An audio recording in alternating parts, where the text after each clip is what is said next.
Hey, welcome back. Before we get started, I want to let you guys know that today's podcast is brought to you by my ultimate favorite, Audible.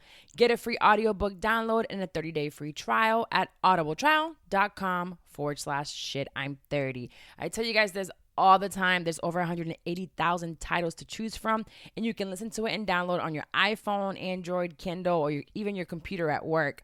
I am currently listening to You Are a Badass, How to Stop Doubting Your Greatness and Start Living an Awesome Life by Jen Sincero. If you follow me on social media, I share this book all the time. It's actually my second time listening to it. And another one of my favorite books in my Audible library is Unfuck Yourself. Get Out of Your Head and Into Your Life by Gary John Bishop. So don't forget that this is a trial. You can cancel at any time and your free book will be yours forever. Now, go get your book right now. You can read one of these two with me, and let's get started with the show. Welcome back to another episode of Shit I'm 30 with me, your host, Carla Ramirez, and my guest co-host this week is Ryan. Is that really your last name? Plaza? Yeah, definitely. Yeah, it sounds like a stage name. Nah, man, I was blessed with it, man. I guess I was destined for this. But yeah, it's just Ryan Plaza from the NewRich Podcast here in Orlando. Yes, we are here. First of all, thank you for coming. No, thank you for having me. It's an honor, man. Like I told my cousin who I do my podcast with, I'm like, Carla, because he'll send me like whenever you're making moves and stuff, he'll send me like, oh look, check her out. So Jared, what's up, man? Oh, well, hello, cousin. You're doing great work over there. I see you guys posting stuff, and I'm like, look at them. I like that. Somebody help me. Come on, we taking notes too, though, girl. We taking notes from you, man. Appreciate all the feedback too. When I see actually the shit you should know is gonna have a little bit to do with this before you give me all your rundown of what you do. But the shit you should know for this week, I was looking through Forbes. You know, listen. My goal is to be wealthy. Yeah, amen. Rich is one thing, and rich monetarily is cool, but I want to be wealthy. Oh yeah, like all the way around. So I saw a report on Forbes that says why collaborating with your competition can be a great idea, and I'm like, damn. Ryan's coming in on Monday. Let me actually use this as my shit you should know. And I wanted to use it because, I mean, we're not technically competition. Yeah, You're just another podcaster on top of everything else that you do.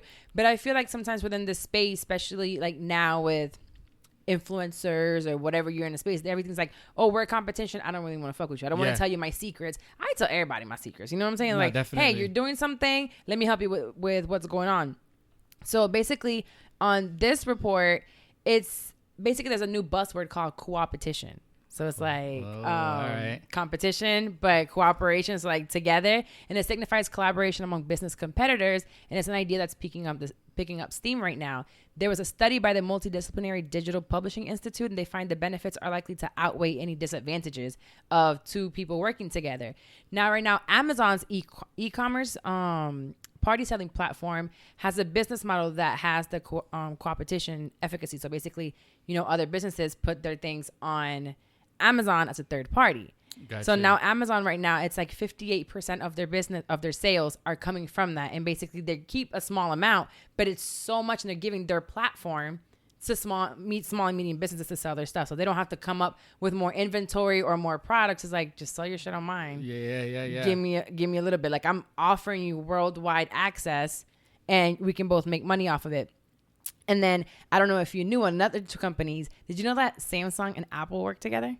Yeah, well, I think it's like a chip or something from one of the other. Screens. These Apple screens are supplied by Samsung. Yeah, I knew it. I didn't know that. Yeah. So we're always like Team Android, Team Apple, and it's like Android is the one giving us our screens. When you think Android's had a lot of technology even before, Apple, and I'm an Apple user, but right. But like all the geeks and stuff that know everything, like the real geeks. I'm an Apple geek, which means like very user friendly. Yeah. And tells me exactly what to do. But the people that know how to code, they go with Androids all day. Yeah, my cell phone guy, he uses an Apple, but he's like, if you want to go statistically, what's actually better? He's like, I'll push Androids out all day. Yeah, that's exactly what they do. So I thought that was pretty cool. So again, do you have any like examples of what you've done where you've like worked with competition, quote unquote? Oh, great question. Push this towards you a little bit more. Great question. Let's see. Off the top of my head, I can't really think of it. But I'm big into collaborative effort, man. Yeah. Even if I feel like there's some type of competition there, I've always tend to work with you and because like you know, like to me, and I talk about this a lot, is like getting out of my poverty mindset, right? And like, and that poverty mindset is like, there's not enough for any of us here. So why get on your podcast when it's like, you might take my listeners or vice versa? And that's that like poverty mentality. So I always try to challenge myself to get at that, man. Like there's always enough for all of us, especially if you're operating in your gifts. Absolutely. I can't take anything that you have away from you. Any of your talents, I can't take them away from you. And specifically when it comes to podcasting, because that's right now what the area that we both have in common. Most people are subscribed between 7 and 10 different podcasts. Oh, yeah. I'm subscribed. I just did by the way, today's International Podcast Day. That is right. Yeah, although yeah. it's not going to come out today. It is International Podcast Day. So I'm subscribed. I just checked over 30 podcasts. Wow, yeah. I knew I listened to a lot of them, and I'm not taking anything away from you. Like, listeners want more to listen to. It's like they're working an 8-hour day, and they're like, wow, I ran out of stuff to listen to. Yeah, and people like to binge stuff. So when they're caught up with it, they go. And, you know, I always post up, you know, your podcast, like local podcast. And if people ask me, I'll shoot out the local podcast more than sometimes the national podcast, just because I believe that as a community, if Orlando's getting attention and the area that we're working in is getting attention, we'll all win. It's this city, and I think I did, I've done a few different episodes about it, but I did one with Young Scholar. Okay. And it's about how you just work within your city to not leave. And I got a message recently. As much love as I get, sometimes I get messages and I'm like, come on now. They're like, oh, you changed after you went to New York. Oh, God. No shit, I changed after I went to... If I would have went to New York for 3 months and came back the same... What was that? What was for what? What did I go for? Yeah. You know, we want to grow, and I left to come back to this city and bring the experiences that I had there here. So I know that now I can help you with things that you got going on. I know that I see photographers or I see studios, and I'm like, listen, you should do this or you should do that. Like, I saw it in a bigger city that's like thriving with it. Let's do it here as well. Because what I do, I can literally do from here. Definitely. So it's not a big deal. So I thought that was cool. So out there, anybody that has any type of business, look for people that you can work with. There's always something that you're better at than someone else, and you can put collectively your efforts together and become even better and probably make even more money. Like, you can make $10,000 by yourself, but what if together y'all can make $100,000 and split that? Now you're making 50. Yeah, further, faster. And I'll admit, man, like, you were the first guest on my podcast that I didn't know, right?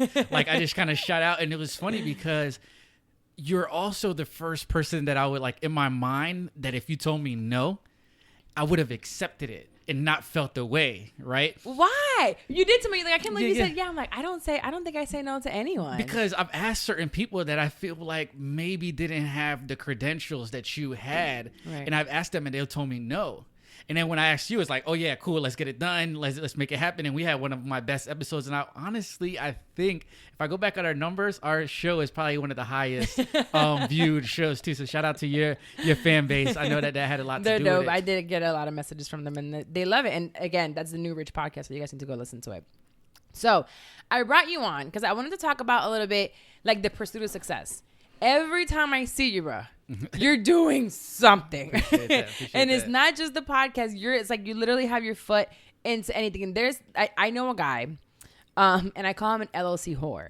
He tries to LLC everything he thinks of. So I wanted to ask you, like, first of all, how many businesses do you have? Like, tell us who Brian is. Definitely. So RS Plaza, Ryan Plaza, man, he's a global entrepreneur, speaker, and author.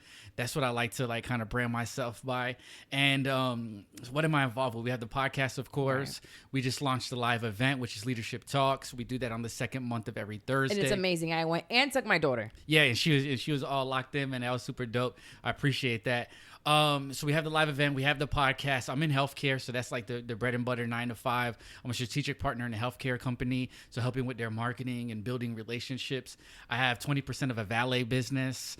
I've seen that too. You're like, valet your car. I'm like, okay. Yeah. So we had the valet business actually just locked in a new contract today on that. So that's dope. So that's So that's like the I have a contract. I do all type of shit. I have a contract from a Chinese company that I do import and export. So I get like a monthly check. It's nothing crazy. It's if you give me $1, yeah, that's money coming in. Yeah, and that's my thing. Like, I've learned that, you know, a lot of times we go for the home runs all the time, right? We want that 100,000, we want this 1 million, but it's like, man, what really keeps you in the game is having those small, consistent hits. Right. So like, just to be transparent on that deal, that Chinese deal I have, I only make like $600 a month from it, right? But damn, that's 2 bills. That's my car note. Like, that's a lot for some people. Yeah, so like to me, it's like I don't turn down money. Like if it fits in my wheelhouse and it fits in what it is that I'm trying to do, right, ethically, hey, let's talk about it. And that's when you come to think about it, $600, that's $200 a year. Yeah, and it adds up. And sometimes it's more, sometimes it's less, but it's something that keeps me around it. But it can grow. Yeah. It's like right now I'm getting this much, but it can grow. So how do you even you partner up? Is your main thing partnering up with people to start businesses, or you like to start your own? I think for me it's more partnering up. I would definitely say like I have a good eye for like seeing where it's about to go. Okay. And then because of like the live events, the podcast, just my branding, I have positioned myself almost to be in the middle of things. So somebody will come with me, like right now I'm working on a deal with a cleaning business.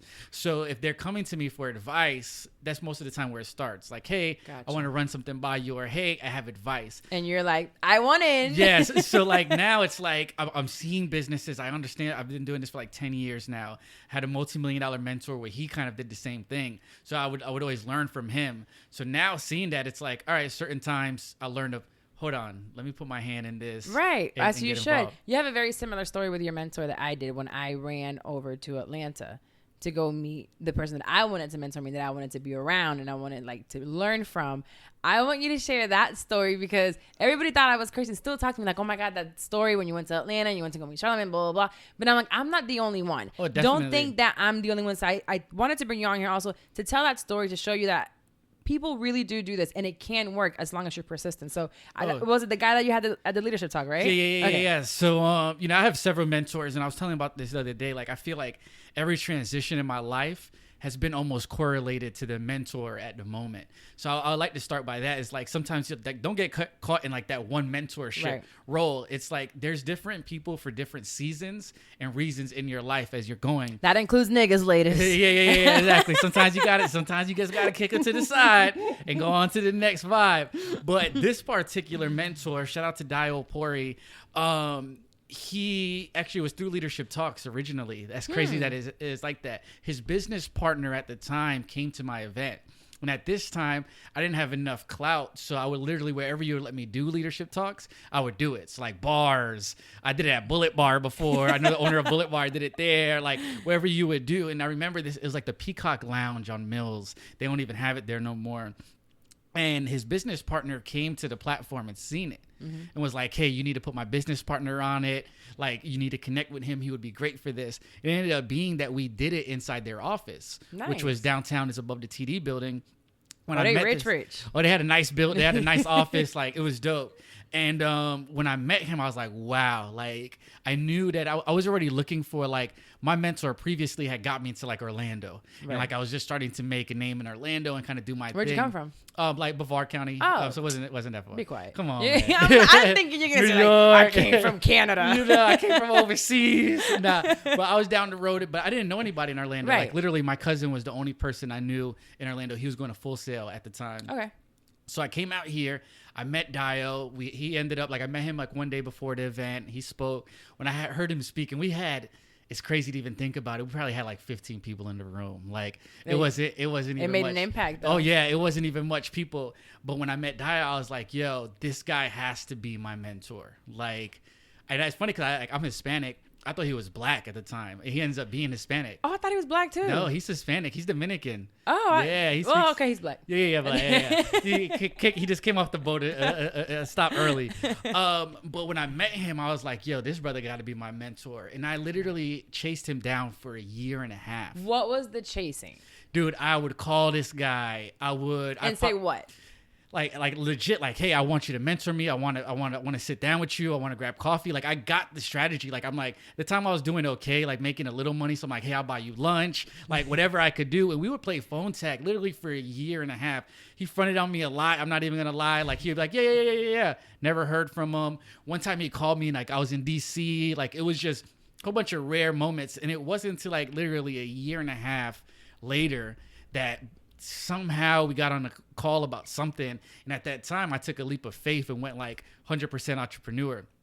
So I think when he heard this story coming from me, he was like, all right, my man, like from now on, you got my word. Like I'll answer your call. Like he legit told me that. He was like, from now on, I see your number pop up on my phone and I'll answer it. But yeah, I'm talking about calling. Like I went to his office one day and I'm like, yo, you're going to be my mentor. And he was like, looked at me like, okay, weirdo. Yeah, like you big dude, 6 something, like, yo, my man, get out of here. And look, a year later, this guy, I talked to him couple of times a week. I serve him on Sunday. Like the guy is just really, really dope. He speaks amazing. Oh, yeah, like you talking about a Kellogg, like executive degree guy. Like this guy is just a wealth of knowledge. So how, outside of that, that's you looking for a mentor, because I did the same thing, and it is a leap of faith, and you have to be accepting to get ghosted like you did, to hear no's or nah, like I don't have time for that right now. And sometimes you have to say what mine. I don't reach out to him as much as I should, honestly.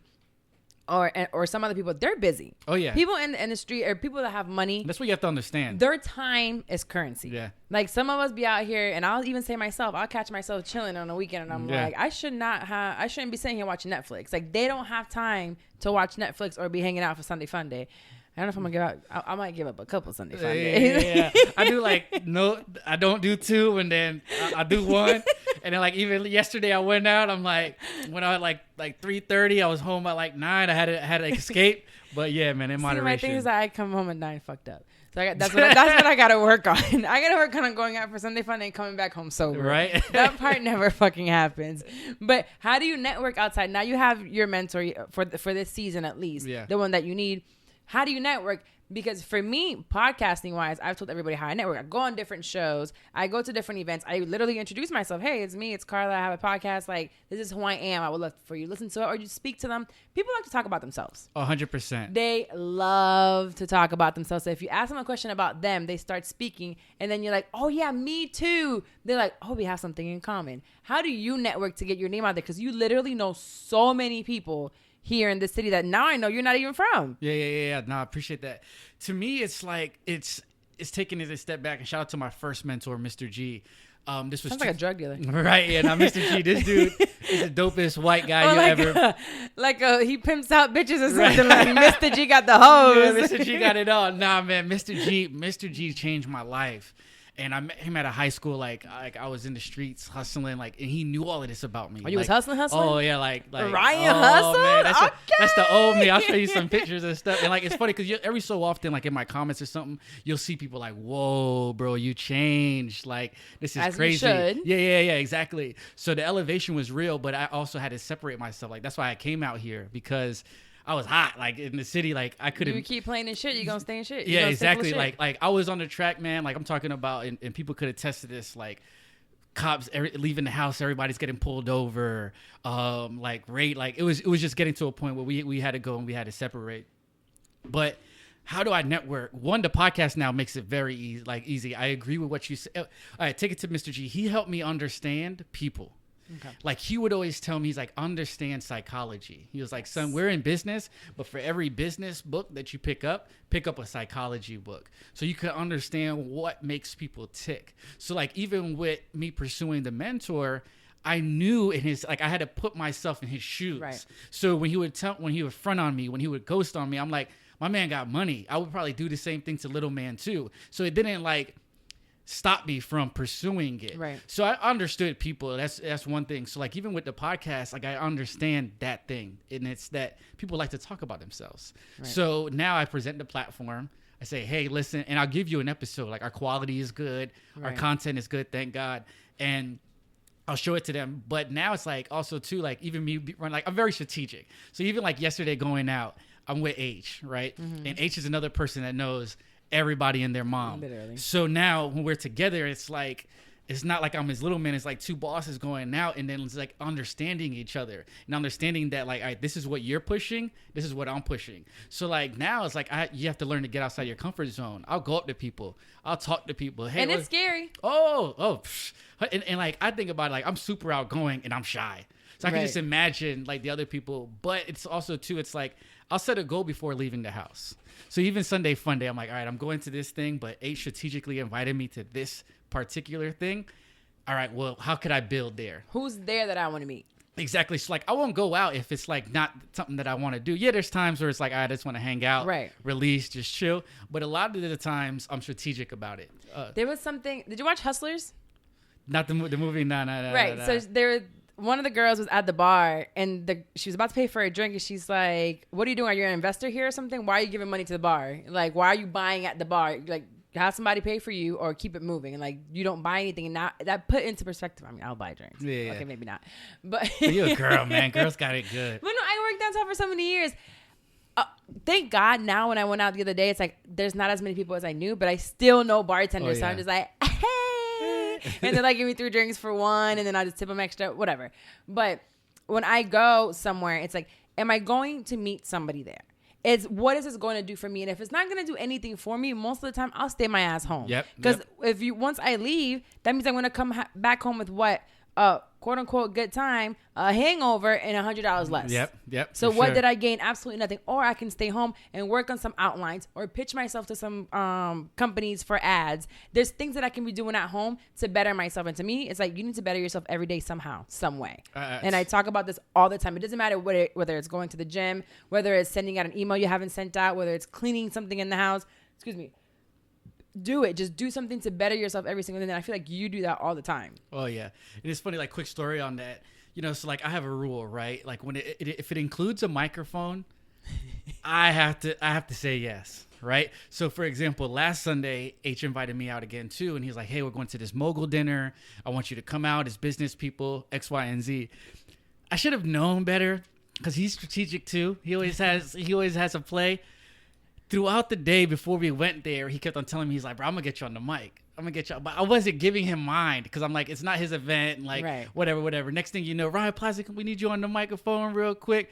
Right? I didn't have nothing prepared. I wasn't ready. For the first time in a long time, I got like nervous. I'm not even gonna front. I'm like, a blank. What the hell? Like what? Like, and it's just like I'm the whitest Spanish guy you ever meet. And this room is a room full of like 70 black people, and it is funny because you literally have to tell them, "Hey, I'm Spanish," dude. Because even your name is not Spanish. You're not Pedro walking in there. You're Ryan. Dude, you just said it perfectly. And now it's funny. I made a new rule after last Sunday that I'm going to have to start saying that I'm Puerto Rican. Because I get up there, like literally is on the spot. And I get up there and I say something along the lines of, you know, us as minorities, we have to start to, you know, right? And if you guys don't watch the video, as for patrons, you have what color are your eyes? Blue or green? Green eyes with like dirty blonde hair. Yeah, like, dude, so I get off. So shout out to H. He made me get on the microphone. I got onto the microphone. I gave my little motivational speech, dropped the podcast, all of that good stuff. And again, it's being strategic. All right, if I'm in the building, I'm going to say something. Then we get off and we're mingling, and this cute old black girl comes up and she's like, "Hey," she was like, "What are you though? Because you said minorities," and I'm looking in the room like, "You ain't a minority." And I'm like, "Nah, I'm Hispanic." Woo. So now, from now on, I'm gonna have to tell people. I'm gonna start with, "Hey, I'm Puerto Rican." You know, and it's funny because I thought I addressed it when I got into the microphone because I knew it and I'm good at like my surroundings. So I'm like, all right, let's address the elephant in the room. I'm like the only looking brother like me. And I started off like that, but I guess I should have prefaced I'm Puerto Rican. Do you acknowledge your privilege? Yeah, now I do because I see it now. Like, again, like transforming from like living in like a hood environment my whole life is like, you know, you just labeled as something. Right. Where now it's like, I guess like I'm a little outside right now because, you know, I have a lot of stuff going on. So I'm more outside.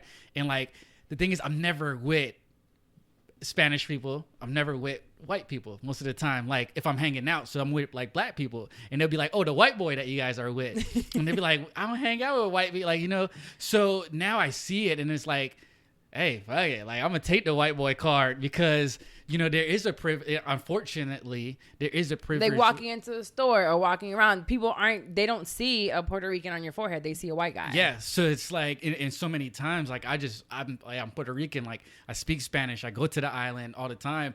So I relish that, but then people don't see it that way. So, you know, it's a catch-22, and I'm learning to accept it for the fact that I am that bridge in the community. Like I have like a lot of people that follow me come from that environment, right. but I'm also in these rooms where these people aren't. Right. So that's where I also feel like it a little bit easier. Yeah. With a little less resistance. Yeah. So like now it's like, it's almost like God knew what he was doing to where I could come back and give that, like, right. I could give that, be that bridge. Because it's not necessarily a bad thing, you know? What would I give to be a white woman sometimes, you know? Like, a white woman is the most precious thing America has. So it's like, if I could just turn off and say I'm white and I get all that privilege, that would be great, you know? So you have that for you. So it's not like it's not a negative thing. It's how you use that power that you have and that privilege that you have, I should say. And I think you bridge it you have that bridge very well. And now that you're aware of it, coming from where you come from, it's like, if I can get in, I can bring my people in with me, you know? And then show them, like, you know, quick side story, you know, with Mr. G, like, this dude is a white guy that is like by the book, right? Like, he curses and he does certain things, but he's very like black and white, right? And like, I made him make a deal with like my plug at the time. And it was like one of my biggest accomplishments at the moment. Like, this multi-million-dollar white guy and this like black dread Jamaican guy. And we actually put on a show in like Texas, and all three of us put money up. They put a lot more money up because my money was very small at the time. But it's still, you were a part of it. Yeah. And I bridged that gap. And that was one of the first times where I realized, whoa, I have the power to like bring and change the perception. Like, right. I talk about this a lot of times. Like, I went into a steakhouse with my Haitian friends the other day and got treated like shit. You know what I'm saying? And then we went to the bar getting $100 shots, like Louis the 13th, and they're looking at us crazy. And it's like, bro, everybody that I'm sitting with is business owners, right. But you just looked at the color. You didn't look at the intellect or anything like that. So literally just the color. I was with my guy here not too long ago because he's from up north and you can't carry guns up there. So we go to a gun pawn shop right here in Michigan. And there was a white guy, and the second we walk in, he didn't want to speak to us. It took a minute, and we're like talking to him and speaking. I really just wanted to leave. I'm like, I don't want to be here. But he doesn't care. He keeps walking, and I'm just like, this fucking sucks. You know how different we're treated just because you think, oh, well, we don't have what you need. And then it comes to find out, he's like, I want this gun. And I'm like, all right, I want to go ahead and buy this. And he was like, nope, you can't buy it because he's the one that saw it. I don't know if you knew that. If you go to buy a gun, and let's say you and I go, and you ask for this 45 to look at it. And I'm like, all right, well, I'm the one with the license. So I'm like, all right, we want to get this gun. I'll put it under my name. He's like, no. He's the one that was looking at it. So either he buys it or neither one of y'all can get it. Wow. So we weren't able to do that. We weren't able to do that anyway. But yeah, the way we were treated, and it's like, it took a minute for him to kind of warm up, but he never really acknowledged it. It was never no respect, and I was like, oh, you fucking dick. I talked about this on a podcast episode, 4th of July series, and I was like, is freedom free, right? And nope. in this experience that I'm talking about, this was a year ago, and we had the money to be free, right? Like, we're sitting at a steakhouse, and every single person at the table had the money to be free, right? But yet they didn't look at us like we were free. So it's like, what is freedom? Right? Like, just because they were black, and that shit bothers me in the worst way. And that's why I advocate too. I don't want to go to a place where they don't want me to. You know, it's like, I'm going to a restaurant and you're looking at me funny. I'm not going to give you my money because the same place, I can go to a steakhouse that's black owned. Yeah. I just have to find one, but we don't have enough, or a Spanish owned restaurant. And it's like, we have to, I think I actually want to start I love to eat. Yeah, me too. I eat all the time. So I'm actually thinking about starting a segment here where I shout out like a specific restaurant of color, wherever they are, you know, like they're doing great or opened up or doing well. And I want to shout them out just because so we all know where to go eat where they like people like us. Yes. You know, I don't want to give you my money. Oh, this is the new place. You know, it's on all these magazines. We all have to go check it out. And it's like, we go, there's a wait, and they want to put us in the back because we color folks. Like, no, I don't want to go there. And I don't want to sit here and protest and start a whole march like, accept me. Well, fuck you. Yeah, we can start our own. Like, I'm totally fine starting my own. And I come to realize they will not accept us. Yeah. So it doesn't matter what community you come from, whether it's color, whether it's LGBT. I don't care what it is. If they don't want you somewhere, create your own. Yeah, exactly. And create it for everyone and be like, oh, well, this is inclusive, because if I start my own and a white person wants to come, I see green. Yeah. You know? Hey, listen, when it comes to it, green. When I do these ads on here, I make sure that it looks like that is something that I would want to push out. But I don't know who the person is for this. Just what would you pay me with? Cash? Yeah. Cool. So we have to just literally start our own and stop worrying about who doesn't want us in their corner, in their establishments. I don't give a fuck anymore. I'm not going. Right. I agree. It's even with people, right?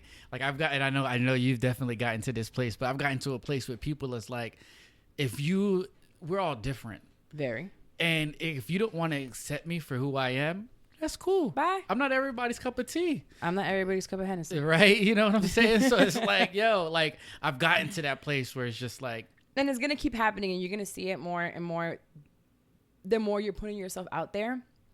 I'm almost March, it'll be 2 years that I'm into this. And I'm realizing every single day that not everyone is going to agree with what I got going on. They're not going to say, you know, they just won't agree and they don't want to be a part of it. And that's fine. Yeah. I don't have to make you like me. I am me and I'm transparent and I want to keep it that way. Yeah. I don't want to change myself for anyone. Do I want to grow?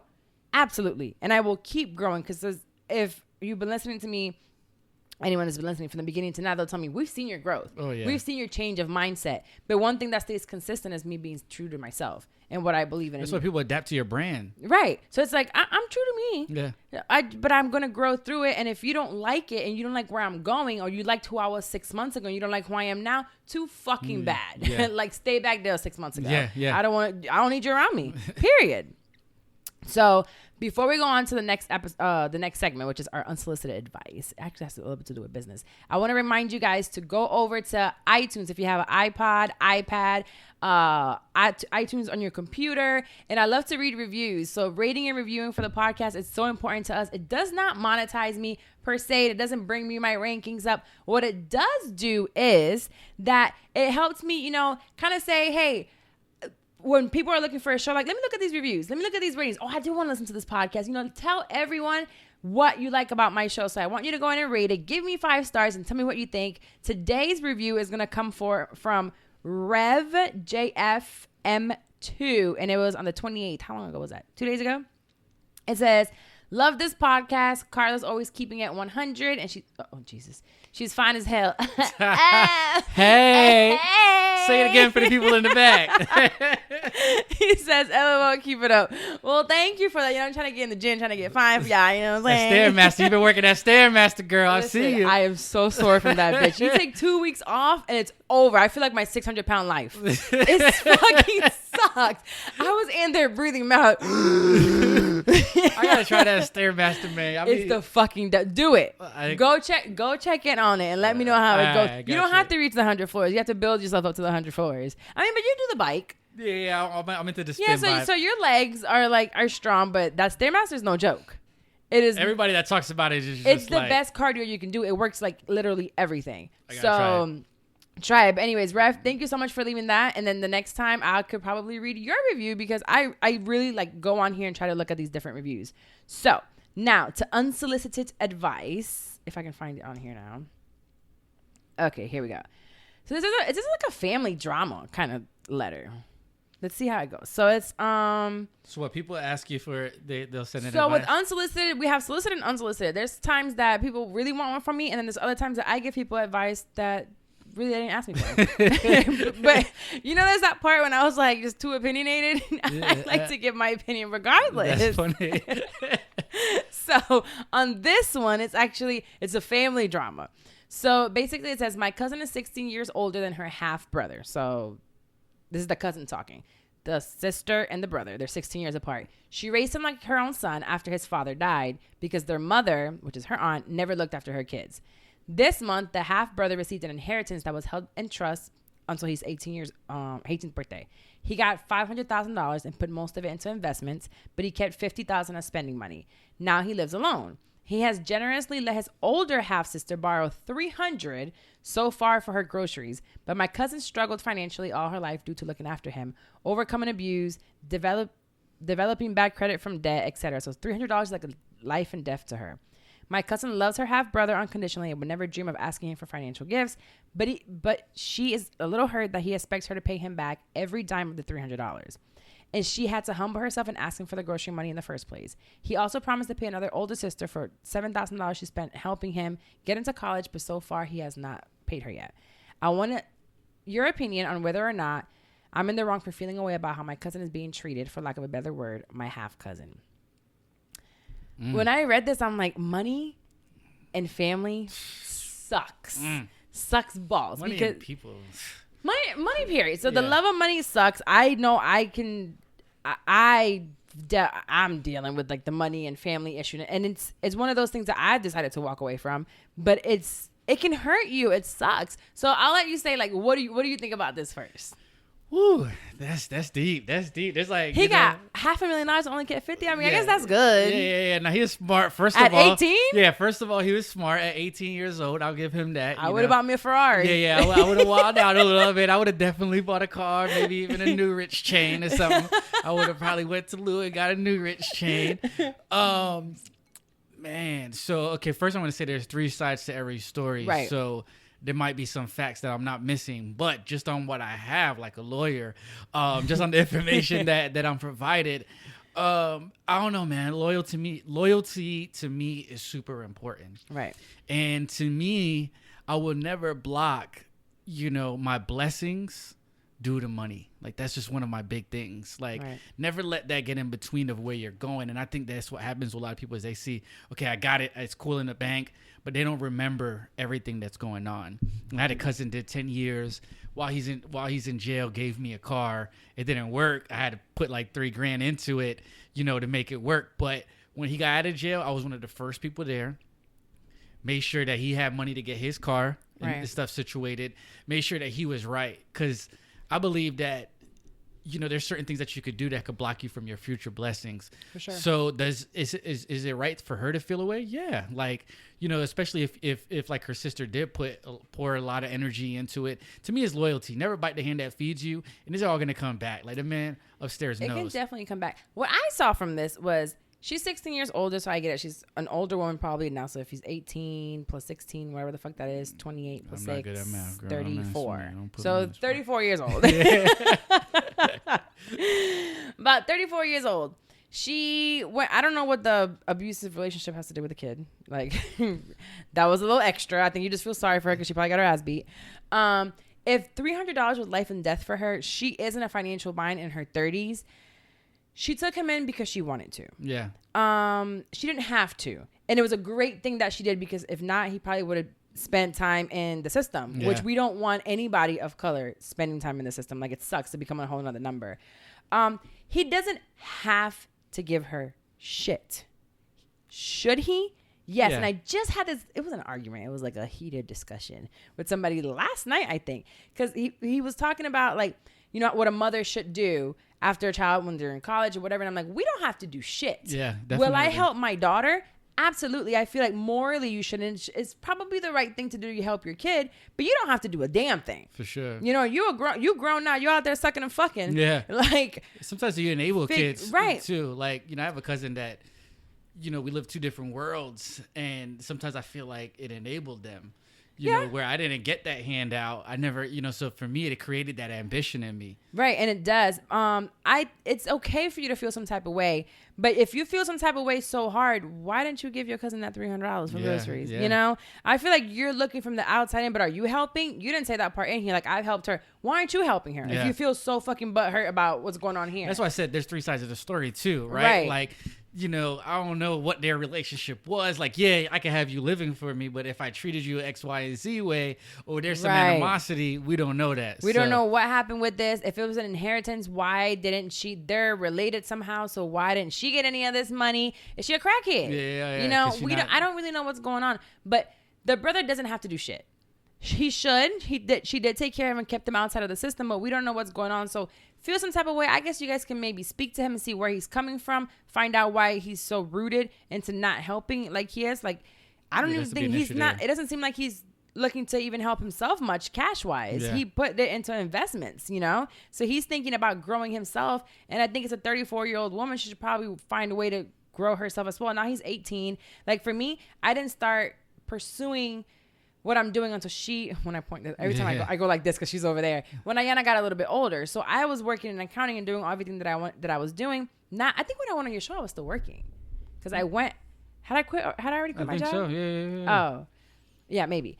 But all these years that I was working and doing certain things, I went to school for accounting and got myself in all this debt was for her. now that I know she knows how to cook ramen noodles and can feed take care of herself, herself, I can now make the sacrifice of taking an immense pay cut for something bigger later on in the road. Yeah. So maybe now it's time that he's 18 for her to do something for herself. Yeah. You know? Yeah. And maybe ask him for the help. And if he doesn't want to help her, he doesn't have to. And that's the thing. I think that certain people expect things. Like people say like, oh man, your leadership talks event is doing so well. Like, you know what? Like, I would hope for it, but I never expect it. Like, I don't think that anybody owes me anything to come to my event. Like, I don't know. Right. I don't think that highly of myself personally. Like, when I have live shows, I don't expect anybody to show. When I had the last one, I was scared. I'm still scared right now to throw a second one here. Right. I'm like, who's gonna come? And people are like, get a live show. I'm like, well, who's gonna come? You know, that's still in the back of my head. My expectations, even of my mother. I don't speak to my mother. I don't have a relationship with my mother now after my father passed away. And I've reached out, and that's like, sometimes I get angry, and I'm like, you're my mom though. Yeah. Like, why don't you want to be here? And it's like, why would I expect that from like? She doesn't have to do a damn thing. She doesn't want to be around me. She doesn't have to want to any of it because she's her own person, you know? So you just don't have high expectations of anyone. Yeah, it's funny that you say that. Mr. G, man, when he told me something, because he would always see like how I was with my mom. Like, my mom's my rock. And he was like, son, help yourself first. He was like, help yourself. He was like, and this was one of the hardest things that I had to understand. But he was like, your mom had her chance at life. She had her own chance at life. So now that you're having your chance at life, take your chance. Now, if you get to a position where you can and you could afford it and all of that good stuff, yeah, lend a helping hand if you want, but you're not required. If your cup is not full, there's no way you can give that to somebody else. Fill your cup, and the overflow of your cup will fall into somebody else's. And you choose whose cup is going to flow into. Yeah. So, like right now in my drink, I'm not going to give you none of mine because it ain't full. You know what I'm saying? I'm drinking myself. So if you ask me right now for some of my liquor, I'm just going to say no. Yeah. Because I don't have an overflow of Black Label in my cup. It ain't up to the brim, player. Right. But I do have some more bottles out there. I'm like, you know what? If I keep pouring the liquor in here, there's some extra, so I can give that to you. Facts. You know, I probably shouldn't drink more. That was a very bad example. But you know what I mean, you know? So fill your cup, and the overflow, give it to other people. I find some, I see it a lot, where they always trying to help their family, right? And they're like, oh, I need to help this person. I help that person. And I'm like, but wait, you're behind in some things of your own. Yeah. What are you doing? Oh, it's family. No, listen, let me tell you something.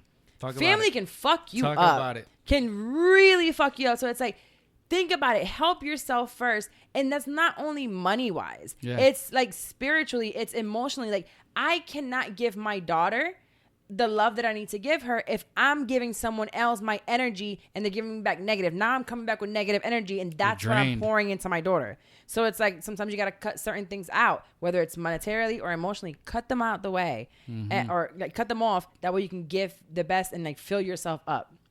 You can only do it until like while you're full. So I think that's pretty double. What he told you is the same. She had her chance. Yeah. She had her chance. And now you're here as a son and you want to help her. And that doesn't mean you're going to let your mom like be on the streets and like begging her for money. But it also means that like, listen. Boundaries. Big boundaries. Yeah. Boundaries are, they're so important, and you have to stick to them. So my last segment is my favorite one. I hope you thought of something. It's my shit talk. Oh, shoot. So do you know Stacey Dash is? Yes. Didn't her black card get revoked a long time ago? I think it was like 2 years ago. Yeah, let me tell you something. I think it was longer than that. But she got married to this guy named Jeffrey Marty back in April 2008. You want to guess what race he is? He looks like you. Well, white brother. With all this shit she talks, it better be a white guy. You know, she's a Trump supporter. She's very much Republican. She doesn't She jumps off the deep end a lot. Very much so. So she was arrested for putting hands on her husband the other day. I didn't know it was her husband, but yeah, I heard that. Yes, and I was like, so you're the angry black woman putting hands on white people? Oh, no. So she found out real quick. Baby, you're not white. Yeah, they don't call privilege. The cops on you, and they took you. So she was running for Congress in California in 2018, and she withdrew herself. I don't know why. She probably wasn't white enough for them. Yeah. But the Pasco County law enforcement responded to a 911 call saying that Stacey and her husband got into a dispute. They saw scratches on his left arm when they arrived, and said she pushed him and slapped him. First of all, if you didn't get your white man, that wouldn't happen because the scratches nor the slap was showing his face. So she should have gotten a man of color. I can tell you from experience, I think I blacked out, but I have put hands on people, but because they happen to have lots of melanin, you can't see shit. Yeah. So you fucked up when you got with a white man. I'm not saying go put hands on people at all. But she was taken into custody and she was held on a $500 bail, which I think I was like, maybe have to do something with her name because anybody else would have gotten probably more. But they're looking to hold her. This is where I was like, this is where you remember you're black.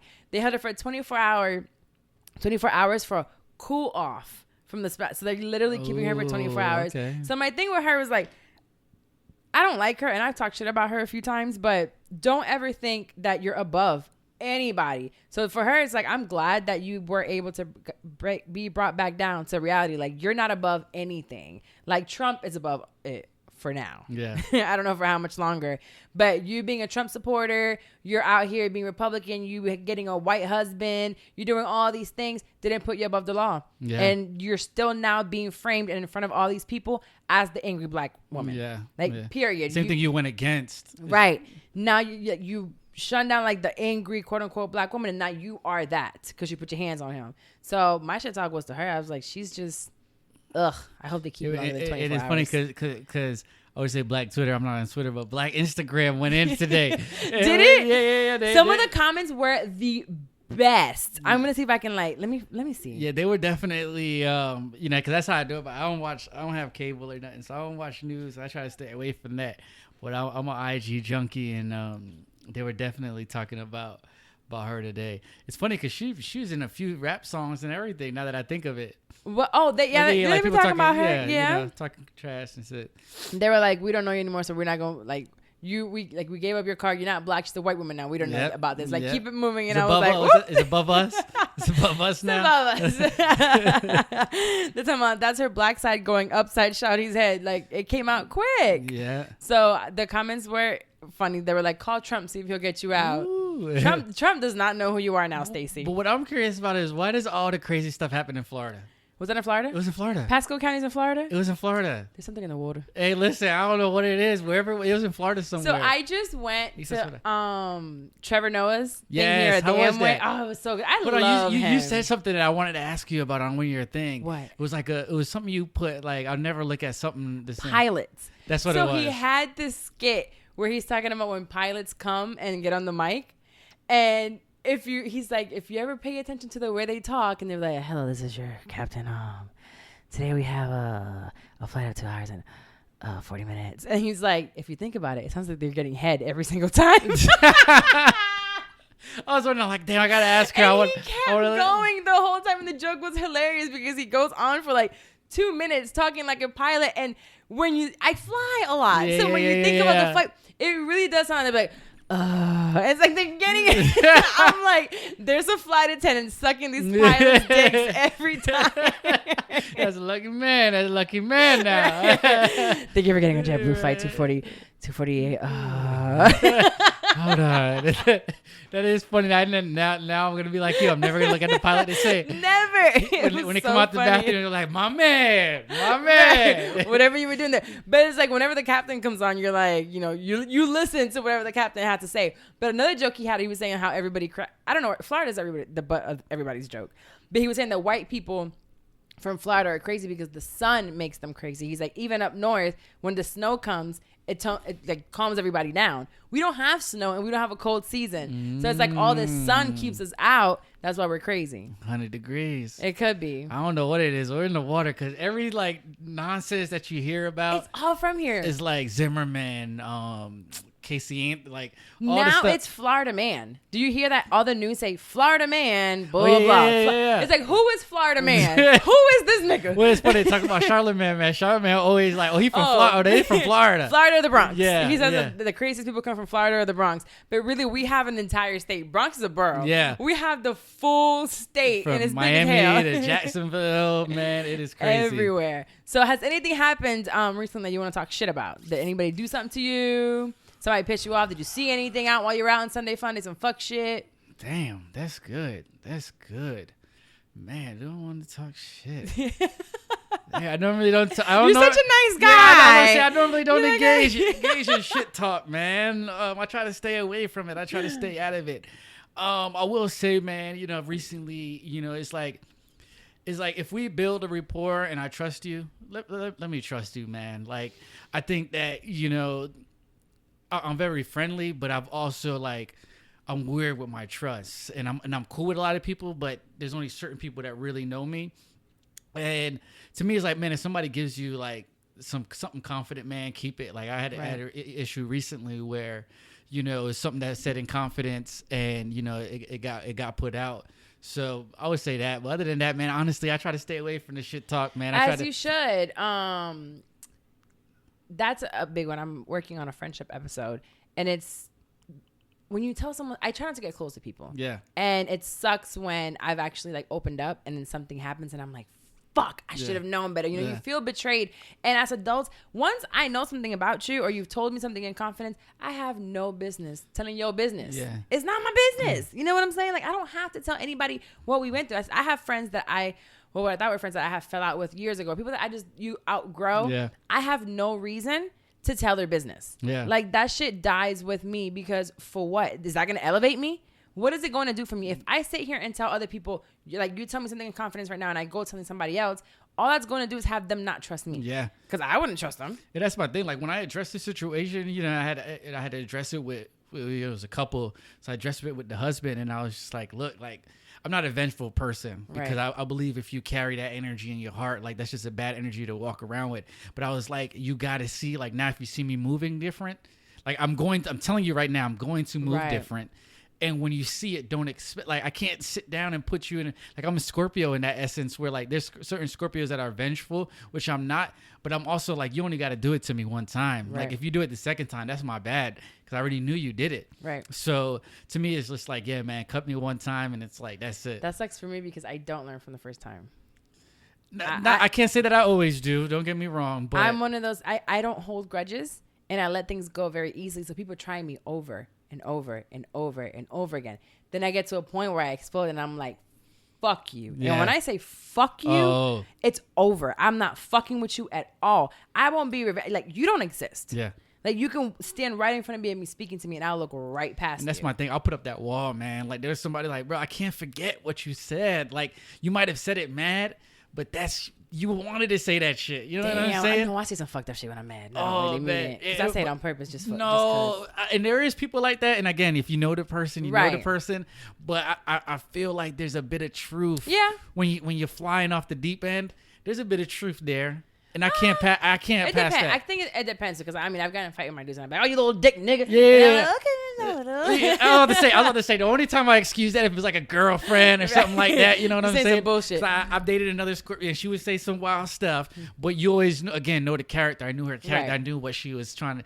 You know, so you want people to get you excited. But even then, with growth, I have learned to like stop saying shit that you don't mean. Yeah. You know, think before you speak. And even now, when I'm going to get into a certain argument or I feel some type of way, I'll hang up the phone and say, hey, listen, I'll call you back, and let me like think about this, because I react quick. It's funny when that situation happened, and I got the first phone call, and it was like somebody telling me that it got around, and I just shut down. And they're like, "What?" I'm like, "I need to let you go. Like, I'm gonna call you back in maybe an hour, but I just need to let you go right now, because I already knew that I was gonna take that anger on that person when it wasn't even that person. Right. You know, so I like to step back. But yeah, I don't engage in it, honestly. I try not to stay from it. I'm in the public eye. I'm building my platform, so I don't want nothing to double cross me and, you know, stuff like that. So I try to stay away from it. Now, you know, do I see some things? Yeah, I see some things out there, man. Like, but if it ain't your business, you ain't gonna talk about it. Yeah, exactly. And I just think that people need to understand to operate in their own level and be their own person. Right. You've seen a lot of people, you know, hop on the bandwagons and do things for clout or do things to stay into the mix of things. It's like that clout. Let me tell you, man, people want that attention. It's so bad, dude. Like, people would literally stand next to somebody just to like build the clout.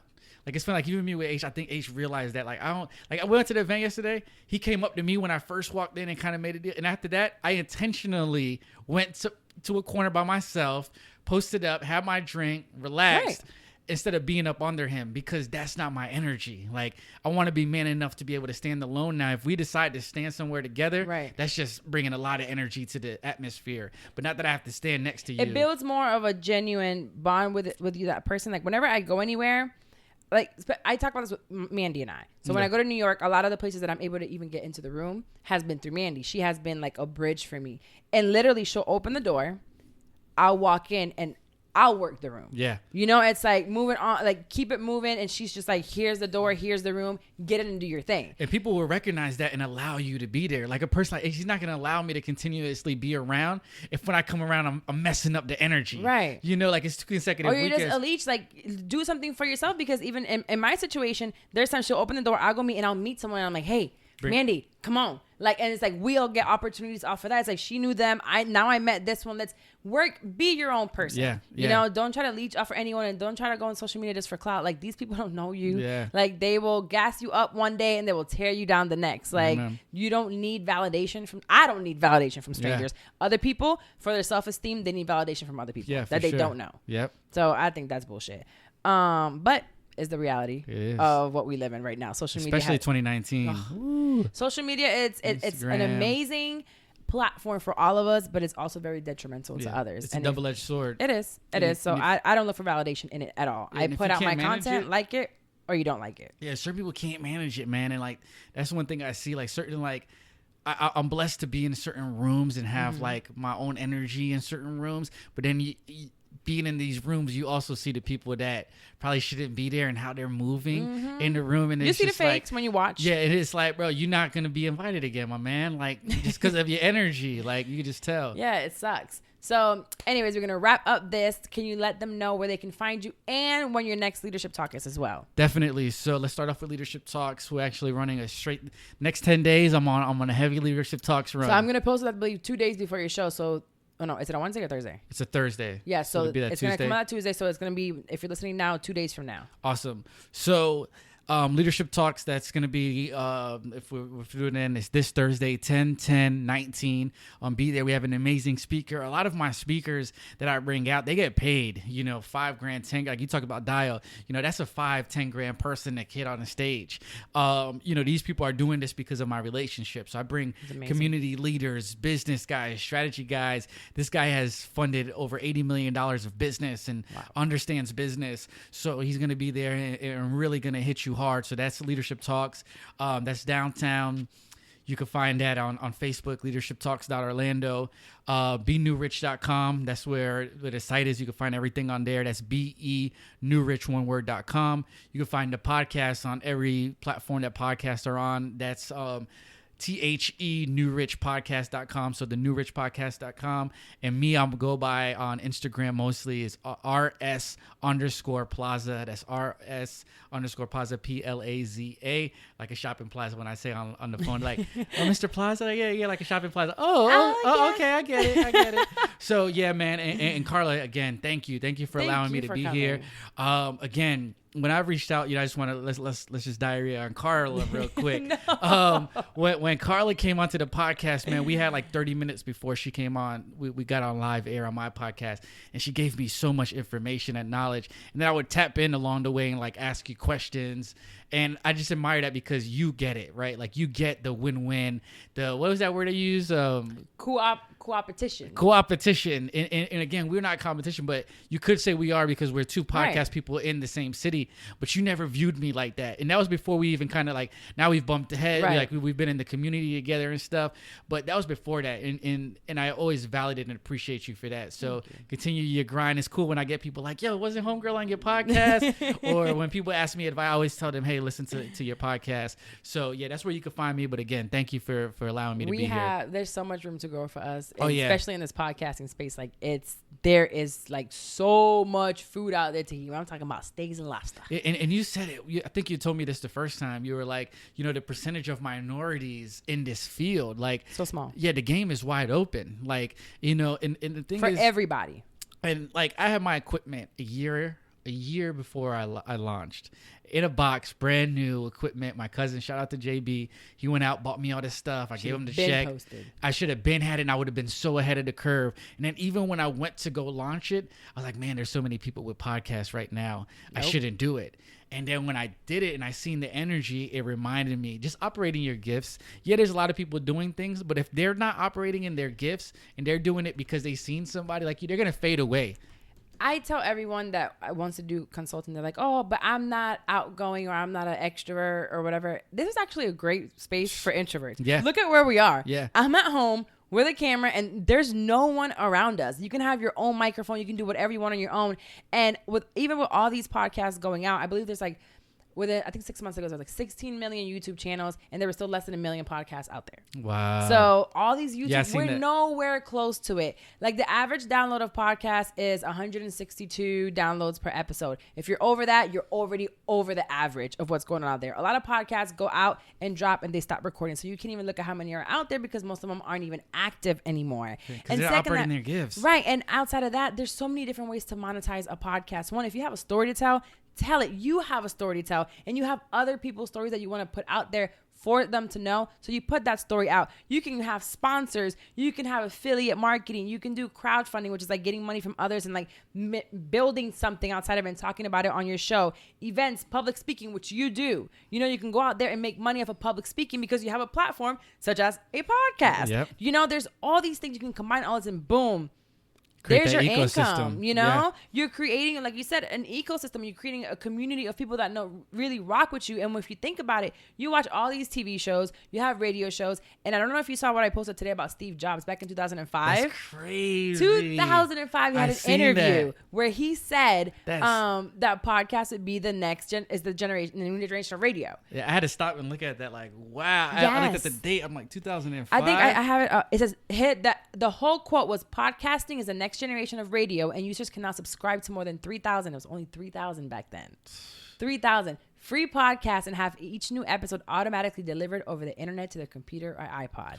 And now it's directly to your phone. Your phone is attached to your hand 24 hours a day, 7 days a week. We literally sleep with this thing right next to us. We wake up to it. Not ringing, we take a shit with our phone. Well, at least I do. Yeah. So you're listening to podcasts all day long. So there is room. You can sell your product. If you are a mechanic, if you have an online course, if you do leadership talk, anything that you do, you can sell it through your podcast. Yeah. I did a consultation with Tamara, actually. Shout out to her. I know she listens to the show. And we did a consult today. And she's actually, she said she was a automotive technician, something along those lines. And I was like, well, what the fuck is that? Right. And she said, I work on cars. And I said, you do what?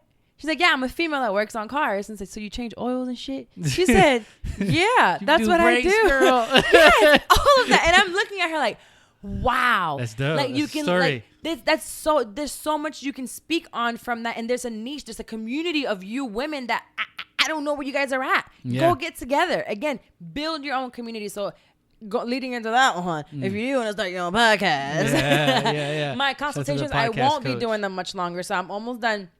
I'm pretty much like the content for the course is already done. And I don't want to do the one-on-ones as much anymore just because it takes a lot of my time. And I want you guys to be able to do it on your own time and give you enough stuff. So it's like 30 days, you can get your shit launched, you know, and from home or a studio, like whichever one you choose, I'll give you like everything you need. And from there, you can choose if you need to do a one-on-one call after you already like have everything done. And you can do it on your own time and have it in at your hands. You can go and read it and listen to it over and over again.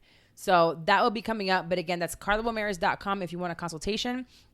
Click on it. You can check what date you want, what time you want, and it comes straight to my phone. It's scheduled, and we'll do it over the phone. You'll see me, I see you. We won't see each other in person. So for those of you that be like, can we do it in person? No, we can't. Right? No. We will not. So we have an hour, and you'll see me, but not in person. That's dope. Anyway, so thank you so much for joining us. Thank you for joining me. Thank you for having me. And you can find us every Tuesday here on Shit I'm 30 Podcast. See you guys next week. Bye. Let's go.